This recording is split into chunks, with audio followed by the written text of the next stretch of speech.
بسم الله الرحمن الرحيم. ألم تر إلى الذين خرجوا من ديارهم وهم ألوف حذر الموت فقال لهم الله موتوا ثم أحياهم إن الله لذو فضل على الناس ولكن أكثر الناس لا يشكرون. وقاتلوا في سبيل الله واعلموا أن الله سميع عليم. من ذا الذي يقرض الله قرضا حسنا فيضاعفه له أضعافا كثيرة والله يقبض ويبسط وإليه ترجعون.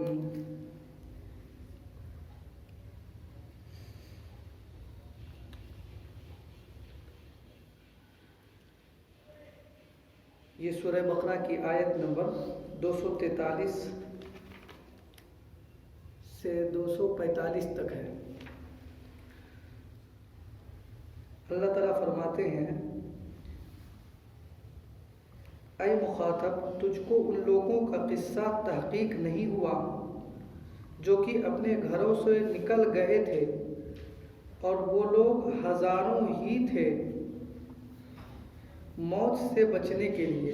سو اللہ تعالیٰ نے ان کے لیے حکم فرما دیا کہ مر جاؤ، پھر ان کو جلا دیا. بے شک اللہ تعالیٰ بڑا فضل کرنے والے ہیں لوگوں کے حال پر، مگر اکثر لوگ شکر نہیں کرتے. اس قصہ میں غور کرو اور اللہ کی راہ میں قتال کرو اور یقین رکھو اس بات کا کہ اللہ تعالیٰ خوب سننے والے اور خوب جاننے والے ہیں. کون شخص ایسا ہے جو اللہ تعالیٰ کو قرض دے اچھے طور پر قرض دنیا میں قرض دینا، پھر اللہ تعالیٰ اس کے ثواب کو بڑھا کر بہت سے حصے کر دے، اور اللہ تعالیٰ کمی کرتے ہیں اور فراخی کرتے ہیں، اور تم اسی کی طرف مرنے کے بعد لے جائے جاؤ گے.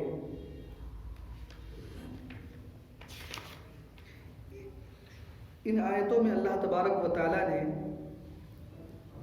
اللہ کے راستے میں قتال کرنے، اسی طریقے سے طاعون یا وبا یا کوئی مہاماری پھیل جانا یہ موت کا سبب نہیں ہے، یہ بتلانے کے لیے ایک واقعہ بیان فرمایا ہے. اللہ کے راستے میں قتال کرنا، لڑائی کرنا جب اس کا موقع ہو، یا اسی طریقے سے کوئی طاعون، کوئی وبا، کوئی مہاماری پھیل جانا یہ موت کا سبب نہیں ہے. اس کو بیان کرنے کے لیے، اس کو سمجھانے کے لیے اللہ تبارک و تعالیٰ نے ایک چھوٹا سا قصہ بیان کیا ہے، ایک واقعہ بیان فرمایا ہے. وہ واقعہ حضرات تابعین اکرام، حضرات مفسرین اور تفسیر ابن کثیر وغیرہ کے مطابق اس طرح ہے کہ بنی اسرائیل کی ایک آبادی تھی. اللہ کے رسول صلی اللہ علیہ وسلم کے آمد سے بہت پہلے ایک آبادی تھی.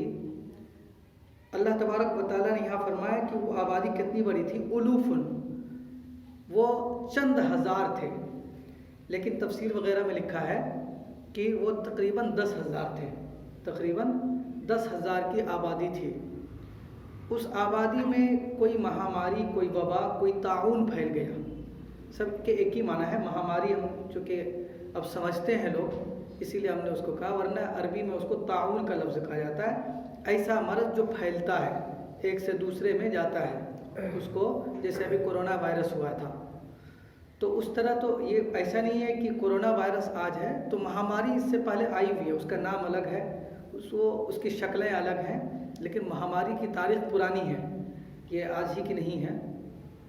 تو اس آبادی میں کوئی طاعون پھیل گیا، کوئی بیماری پھیل گئی، جس کی وجہ سے وہ سب کے سب لوگ اپنے علاقے کو چھوڑ کر بھاگ کھڑے ہوئے، اور دو پہاڑی کے بیچ میں کوئی جگہ تھی، اس میں جا کر وہ لوگ بس گئے. اللہ تبارک و تعالیٰ کو اپنی شان دکھلانی تھی کہ مہاماری یا کسی چیز سے بھاگنا یہ زندگی کا بھی سبب نہیں ہے. جس طرح مہاماری میں رہ جانا یا قتال کرنا یہ موت کا سبب نہیں ہے، اسی طرح لڑائی سے بھاگ جانا یا ایک ہی بیماری سے بھاگ جانا، مہاماری سے بھاگ جانا، یہ زندگی کا یا زندہ رہنے کا سبب نہیں ہے۔ اصل سبب جو ہے وہ اللہ تبارک و تعالیٰ ہے، اس نے لکھ رکھا ہے جو وقت مقرر ہے اسی وقت پر آئے گی موت، اس سے پہلے نہیں آئے گی، اس سے بعد بھی نہیں آئے گی۔ لا یستأخرون فإذا جاء أجلهم لا يستأخرون ساعة ولا يستقدمون۔ تو اسی چیز کو سمجھانے کے لیے کہ جس طریقے سے مہاماری والی جگہ میں رہنا یہ موت کا سبب نہیں، اسی طریقے سے اس جگہ سے بھاگ جانا زندہ رہنے کا سبب نہیں، بلکہ تو اسی چیز کو سمجھانے کے لیے اللہ تبارک و تعالیٰ نے یہ کیا کہ وہ لوگ جو بھاگے تھے اللہ تبارک و تعالیٰ کی جانب سے فرشتوں کو بھیج کر کوئی ایسی آواز لگوائی جس کی وجہ سے وہ سب کے سب لوگ وہیں پر ایک دم سے ختم ہو گئے اسی پہاڑی کے بیچ میں۔ اور پھر چونکہ جو قریب کی آبادی ہوگی دوسری، تو وہ لوگ اتنی بڑی آبادی کو دفن نہیں کر سکتے تھے، تو کچھ نہیں کر سکے، تو کم سے کم اتنا کیا کہ جو حصہ کھلا ہوا تھا اس کو اور گھیر دیا، اور اسی میں ان لوگوں کی ہڈی وڈی سب رہ گئی، سڑ گل گئی۔ کچھ عرصہ گزرنے کے بعد، ایک زمانے دراز گزرنے کے بعد، وہاں پر سے ایک نبی کا گزر ہوا جس کا نام حضرت حزقیل علیہ السلام ہے۔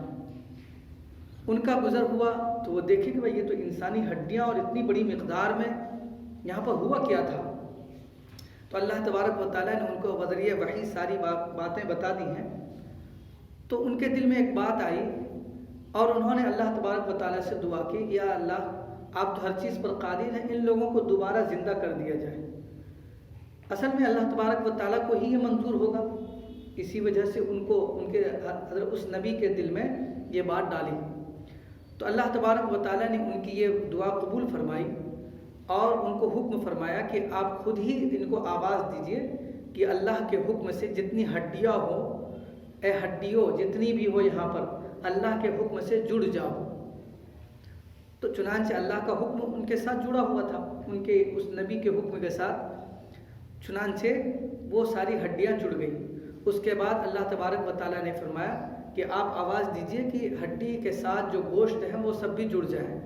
چنانچہ وہ گوشت بھی جڑ گئے۔ اس کے بعد جتنی بھی روحیں تھیں ان کو حکم دینے کو کہا گیا، اور پھر ان کے اندر روحیں آ گئے، وہ سب کے سب زندہ ہو گئے۔ یہ واقعہ دراصل ایک تو یہ ہے کہ یہ دکھلانے کے لیے کہ اللہ تبارک و تعالیٰ مرنے کے بعد دوبارہ زندہ کرنے پر قادر ہے، یہ دکھلانے کے لیے۔ دوسرا یہ کہ کہیں سے بھاگنا یہ موت کا سبب نہیں ہے، موت کا سبب وہ سب نہیں ہے۔ موت کا سبب اصل جو ہے اللہ تبارک و تعالیٰ کا حکم ہے، بس وہی ہے جو لکھ رکھا ہے، وہ مقدر ہے، اس سے ایک منٹ، ایک سیکنڈ، ایک سانس بھی آگے پیچھے نہیں ہو سکتا ہے۔ یہ ہمارا اور آپ کا، پوری دنیا کا عقیدہ ہے۔ تو بہرحال ایک تو یہ ہے، اس میں یہاں پر ایک مسئلہ کہا جاتا ہے کہ طاعون سے، پہلے اس کو الفاظ قرآنی کو دیکھ لیجئے۔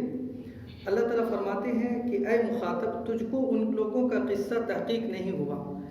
اصل میں اس کا الم تر کیف، کیا تم نے نہیں دیکھا، الم تر الی الذین، ان لوگوں کو جو اپنے گھروں سے نکل گئے تھے۔ ظاہر سی بات ہے کہ یہ ہزاروں سال کے بعد یہ آیت نازل ہوئی، اس واقعے کے ہزاروں سال کے بعد۔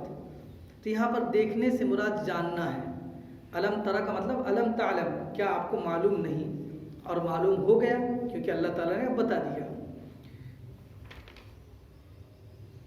وَهُمْ أُلُوفٌ حَذَرَ الْمَوْتِ، اور وہ لوگ تھے چند ہزاروں کی تعداد میں تھے۔ مفسرین نے لکھا ہے کہ کم سے کم 10,000 تھے۔ فَقَالَ لَهُمُ اللَّهُ مُوتُوا، تو اللہ تبارک و تعالیٰ نے ان سے کہا، اللہ تعالیٰ نے ان کے لیے حکم فرمایا کہ مر جاؤ۔ پھر ان کو جلا دیا، یعنی دوبارہ زندہ کر دیا۔ مر جاؤ اللہ تبارک و تعالیٰ نے فرشتے کے ذریعے کہا، اور جلا دو یا جی جاؤ، دوبارہ زندہ ہو جاؤ، یہ حضرت حزقیل علیہ السلام کی زبان سے کہلوایا۔ ان اللہ ذو فضل علی الناس، بے شک اللہ تعالیٰ بڑا فضل کرنے والے ہیں لوگوں کے حال پر، مگر اکثر لوگ شکر نہیں ادا کرتے۔ اور اللہ کی راہ میں قتال کرو۔ دیکھیے پہلے واقع بیان کر دیا، پھر اللہ تعالیٰ کہہ رہے ہیں کہ قتال کرو، یعنی یہی مت سمجھو کہ ہم جائیں گے تو مر ہی جائیں گے، موت تو لکھی ہوئی ہے۔ جو تقاضے ہیں شریعت کے اس پر عمل کرو. موت لکھی ہوئی ہے، جو تقاضے ہیں شریعت کے اس پر عمل کرو، بس یہی حکم ہے. اور اللہ کی راہ میں قتال کرو، اور یقین رکھو کہ اس بات کا کہ اللہ تعالیٰ خوب سننے والے اور خوب جاننے والے ہیں. تو اس میں یہاں پر مہاماری کے بارے میں ہے. اللہ کے رسول صلی اللہ علیہ وسلم نے فرمایا، جس کا ترجمہ اور مفہوم یہ ہے کہ اگر کسی آبادی میں کوئی ایسی مہاماری پھیل جائے، طاعون پھیل جائے، وبا پھیل جائے، کوئی مرض کوئی بیماری پھیل جائے، تو وہاں کے لوگوں کو چاہیے کہ وہاں سے نہ نکلے. یہ آج کا حکم نہیں ہے، یہ 1400 سال پرانا حکم ہے. یہ آج مطلب اس میں ان لوگوں نے سائنسدانوں نے نکالا، لیکن اللہ کے رسول بہت پہلے کہہ چکے ہیں کہ اس آبادی سے لوگ نہ نکلیں.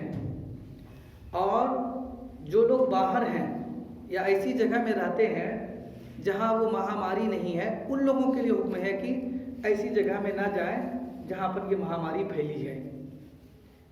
یہ دونوں حکم اللہ کے رسول صلی اللہ علیہ وسلم نے دیا.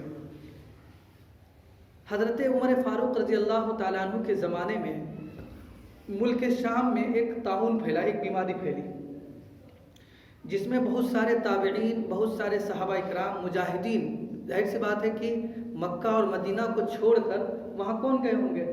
وہی مجاہدین. مجاہدین جو ہے وہ صرف وہی لوگ نہیں ہوتے تھے جو تلوار سے لڑائی کرتے تھے، ان کا کام سب کچھ ہوتا تھا.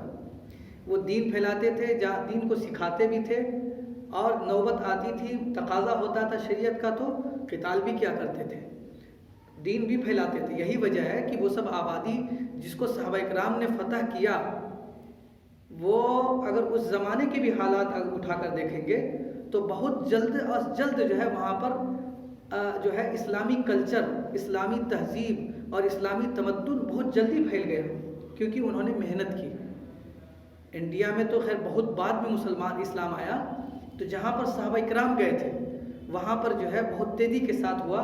اس کی وجہ ان کی محنت تھی. خود حضرت عمر فاروق رضی اللہ تعالیٰ عنہ کی جو نظام حکومت ہے اس کو دیکھیے کہ کس طریقے سے وہ لوگوں کو بھیجتے تھے. تعلیم کے لیے الگ بھیج رہے ہیں، تبلیغ کے لیے الگ بھیج رہے ہیں، ان کی اصلاح کے لیے الگ بھیج رہے ہیں، دین سکھانے کے لیے الگ بھیج رہے ہیں، حکومت چلانے کے لیے الگ بھیج رہے ہیں. تو بہت تیزی کے ساتھ جو ہے کنٹرول کر لیتے تھے. ورنہ تو جس کثرت کے ساتھ حضرت عمر فاروق رضی اللہ تعالیٰ عنہ کے زمانے میں فتوحات ہوئے ہیں، اس کا تقاضا یہ تھا کہ بغاوت بھی ہوتی. لیکن کہیں پر کے بارے میں یہ نہیں ہے کہ اگر کوئی فتح کر لیا تو بغاوت ہوئی ہو، کہیں پر ایسا نہیں ہے. اور ایسا نہیں کہ ہمیشہ مطلب ایسے ہی فتح ہوئی ہے. کچھ فتح جو ہے تلوار کے بغیر بھی ہوئی ہے زبانی طور پر، وہاں پر بھی کبھی بغاوت نہیں ہوئی، چونکہ وہ مسلمان اور اسلام جو ہے وہاں پر اثر انداز ہو گیا. بہرحال تو صحابہ اکرام اس علاقے میں چلے گئے تھے بہت سارے. تو ملک شام میں طاعون پھیلا، صحابہ اکرام گئے تھے. حضرت عمر فاروق رضی اللہ تعالیٰ عنہ کا بھی ایک سفر ادھر ہوا تھا. ایک تو بیت المقدس میں ہوا اور ایک اور سفر ہوا تھا. لیکن جب قریب پہنچے ملک شام کے، بیت المقدس کے، تو پتہ چلا کہ وہاں پر ایک کوئی بیماری پھیلی ہوئی ہے جس میں لوگ کثرت سے ختم ہو رہے ہیں. تو حضرت عمر فاروق رضی اللہ تعالیٰ عنہ نے اپنے لوگوں سے مشورہ کیا کہ کیا کیا جائے. تو وہ حدیث تھی کہ بھائی، یہ حدیث تو خیر پہنچی ہوگی کہ بھائی وہاں کے والے لوگ نہ نکلیں، تقدیر سے نہ بھاگیں. تو کسی کو یہ حدیث نہیں معلوم تھی اس وقت وہاں پر کہ اللہ کے رسول نے فرمایا کہ دوسرے لوگ بھی ایسی جگہ میں نہ جائیں جہاں وبا پھیلی ہو.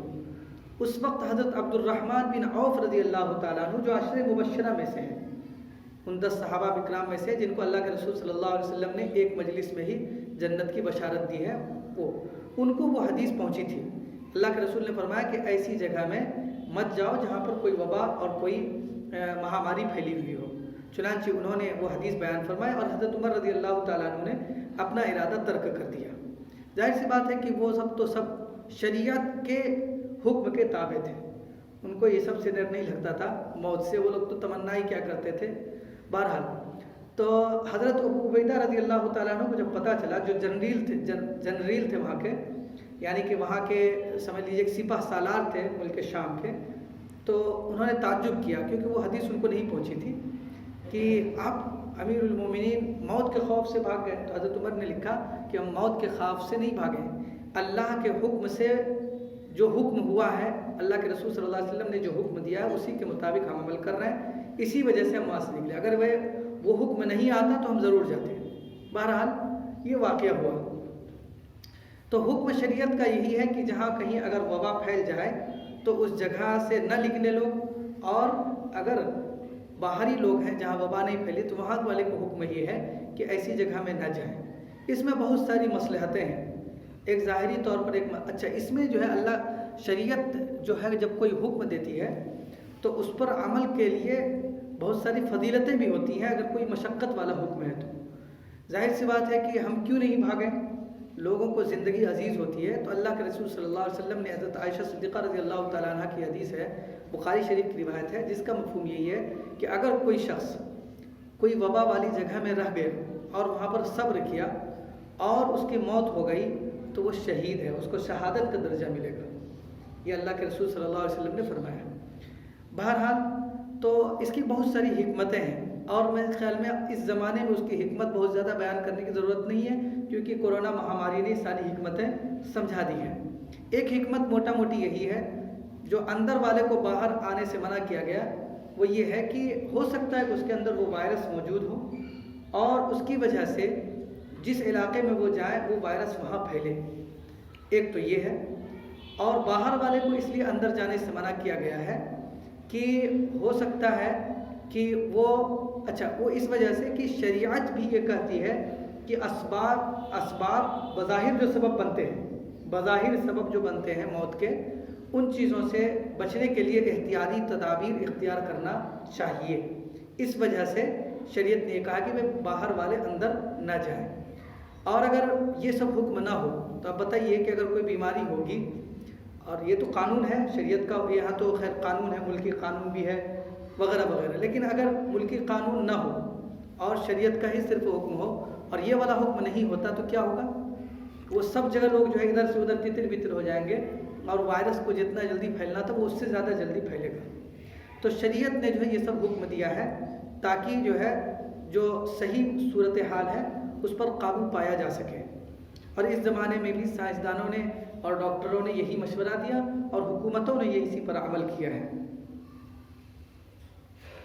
آگے اللہ تعالیٰ فرماتے ہیں من ذا الذی یقرض اللہ قرضا حسنا، کون ایسا شخص ہے جو اللہ تعالیٰ کو اچھے طور پر قرض دے۔ یا کیا مطلب ہے اس کا؟ یہاں اللہ تعالیٰ کو قرض دینے کا مطلب یہ ہے کہ راہ خدا میں خرچ کرنا۔ جو راہ خدا میں خرچ کرنا، ایک یہ بھی ہے غریبوں کی مدد کرنا، جو مسکین ہیں ان کی مدد کرنا، مساجد کی تعمیر کرا دینا، یا اس زمانے میں جہاد ہوتا تھا جہاد میں خرچ کرنا، یا رفاہ عامہ کے جو کام ہیں خاص طور پر جس سے کہ لوگ فائدہ زیادہ سے زیادہ اٹھائیں، وہ سب کاموں میں خرچ کرنا۔ تو نیک کاموں میں خرچ کرنا اس سے مراد ہے، اسی کو کہا گیا ہے اللہ تبارک و تعالیٰ کو قرض دیا۔ اللہ تبارک و تعالیٰ کو قرض دیا۔ یہ قرض کیوں کہا گیا اس کو؟ قرض میں کیا ہوتا ہے؟ اس کی واپسی ہوتی ہے، ریٹرن کیا جاتا ہے نا۔ تو یہاں پر بھی اس لیے اس نیک کاموں خرچ کرنے کو قرض کہا گیا، کیونکہ اللہ تبارک و تعالیٰ کل قیامت کے روز اس کا کئی گنا بڑھا کر ثواب عطا فرمائیں گے، اس کو ریٹرن کریں گے، بڑھا کر ریٹرن کریں گے۔ اسی وجہ سے اس کو حسن کہا گیا، اچھے طور پر قرض دیا ہے نا۔ اللہ اچھے طور پر قرض کا مطلب یہی ہے کہ بہت اچھے سے لوٹا دیا جائے اس کو۔ بہرحال تو اس لیے اس کو قرض کہا کہ کل قیامت کے روز جو کچھ ہم راہ خدا میں خرچ کریں گے اس کا بدلہ ضرور ملے گا، اس وجہ سے اس کو قرض کہا۔ اور اللہ کو قرض اس لیے کہا کیونکہ سب سے زیادہ وعدہ جو پکا کرنے والے ہیں وہ اللہ تبارک و تعالیٰ ہے۔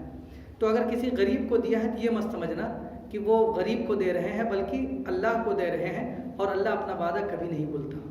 تو یقین کے ساتھ دیں اور خرچ کریں، اور یہ سوچ کر خرچ کریں کہ کل قیامت کے روز ہمیں ضرور اس کا بدلہ ملے گا۔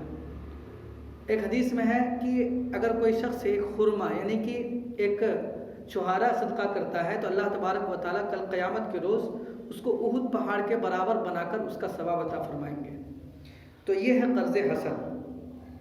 واللہ یقبض ویبسط، اور اللہ تبارک و تعالیٰ کمی کرتے اور فراخی کرتے ہیں، اور تم اسی کی طرف مرنے کے بعد لوٹائے جاؤ گے۔